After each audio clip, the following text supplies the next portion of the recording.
Imagine time as a straight line, a one-way street. You don't remember the future because it hasn't happened yet, but when it has happened, you will remember it, because it is now the past. This is called the arrow of time. Using Einstein's theories of the universe, we can tell that ever since the Big Bang, the universe is slowly expanding and getting more disorderly. And trying to fix this will only make the universe more disorderly. Imagine Humpty Dumpty. He falls off the wall, and when trying to put him back together is futile, because that will only make him more disorderly and broken. Now for the basics of time travel. Space and time are linked. If there's a wrinkle in space, there's also a wrinkle in time. First off, traveling to the past is a lot more complicated than to the future. One of these many complications, and perhaps the biggest, is the paradoxes. What is a paradox? People often think that going back in time to change things, like killing Hitler or stopping the destruction of the Twin Towers. But this could be impossible without paradoxes. Different from the Back to the Future idea that you can easily change the future, if someone were to go back in time to when their grandfather was a child and you were to kill your grandfather, then your grandfather could never give birth to your father, making your creation impossible, making it also impossible to go back in time to stop your birth in the first place. Doc, she didn't even look at him. This is more serious than I thought. Apparently your mother is amorously infatuated with you instead of your father. Whoa, wait a minute. Doc, are you trying to tell me that my mother has got the hots for me? Precisely. Whoa, this is heavy. There's that word again, heavy. Why are things so heavy in the future? Is there a problem with the Earth's gravitational pull? When some people say this makes time travel impossible, others are not so easily stopped. There are three popular theories on how to get around paradoxes. The first is the simplest, that Mother Nature has just made time travel to the past impossible, so we will never have to deal with paradoxes in the first place. The second theory is that of the second level multiverse, and that if I were to crash on a mysterious island, but then while on that island I go back in time and nuke the island, then there wouldn't be an island to crash on. I would land safely in LAX. The third is that if you were to shoot your grandfather in the past, your gun would malfunction, or he would still live.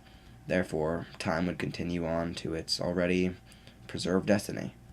In other words, Desmond keeps seeing Charlie die. I was saving you. When I saw the lightning hit the roof, you were electrocuted. And when you heard Claire was in the water, you drowned trying to save her. But every time he stops the event from occurring, keeping Charlie alive.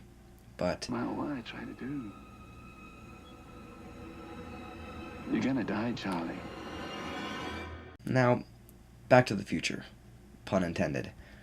Travel to the future is, in theory, easy, and has been done before. Russian astronaut Sergei Krikalev has traveled at such high speeds that he has traveled a 50th of a second into the future. This may seem amazing, but it actually is quite simple. Imagine you go into your room, and the inside of your room is traveling close to the speed of light, while the rest of the world is traveling at its usual space and time. The space-time in your room is moving together, faster forward than everyone else. So even though you are experiencing 500 years in only 7 years, the rest of the world is still going at its normal pace and experiencing 500, therefore moving you into the future. This idea is called time dilation. If someone was to get in a spaceship and fly for 3.5 years in a straight line at 99.999% the speed of light, Go! and then back at the same speed for another 3 years, then you would return to Earth 500 years from when you left, when you have only aged 7 years. But doesn't staying in a spaceship for 7 years seem kind of like cheating? Isn't there a more instant way of doing the old 88 miles per hour idea? They've gone to plaid. And mathematically, yes, the answer already may be out there, in wormholes. Like in the movie Contact, Jodie Foster falls in a giant ball, while falling, travels faster than the speed of light, into a wormhole and spends multiple hours on the other side of the wormhole with aliens, her father. And when returning at the speed of light back through the wormhole, the ball has seemed to not have gone anywhere, but down. And in this theory, it's possible. So the key to the sky turning purple and all of a sudden being in the 60s with the Dharma Initiative is creating a wormhole. If someone created a wormhole and took one end and spent 70 years traveling at 99.9% the speed of light, then they could, 500 years in the future, travel back and forth through that wormhole.